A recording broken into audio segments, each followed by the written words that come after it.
Hello everyone, এটা হচ্ছে আমার 9 মাসের স্বাদের আগের দিন। আমার মেহেন্দি করার খুব ইচ্ছে হচ্ছিল। অনেক বছর আগে মেহেন্দি করেছিলাম, একটা রিলেটিভসদের বিয়ে ছিল, তো সেই বিয়ে উপলক্ষে তারপরে আর মেহেন্দি করা হয়নি। আমি বোনকে বললাম যে আমাকে একটু মেহেন্দি করে দে সিম্পল ডিজাইনের ওপর। তো এই সুন্দর ডিজাইনটা ও করে দিয়েছে। মেহেন্দির ডিজাইনটা আমার খুব পছন্দ হয়েছে। আর এই হাতে যেটা অলরেডি করা আছে, ধুয়ে ফেলেছি, এটা আমি করেছি। আর এই হাতের মেহেন্দিটা পুরোটাই কিন্তু আমার বোন করে দিয়েছে। আমার খুব খুব পছন্দ হয়েছে। আর তারপরে রাতের বেলা হচ্ছে আমরা কিন্তু ডেকোরেশনের জন্য বেলুনগুলো ফোলাচ্ছিলাম। আর এখানে বোন অলরেডি সাজাতে শুরু করে দিয়েছে। আর সমস্ত কিছু আগের দিনই করে রাখছিলাম, কারণ পরের দিন সময় হবে না।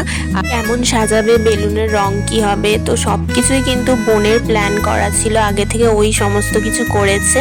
9 মাসের স্বাদের বড় ব্লগ খুব তাড়াতাড়ি আমার চ্যানেলে আসবে।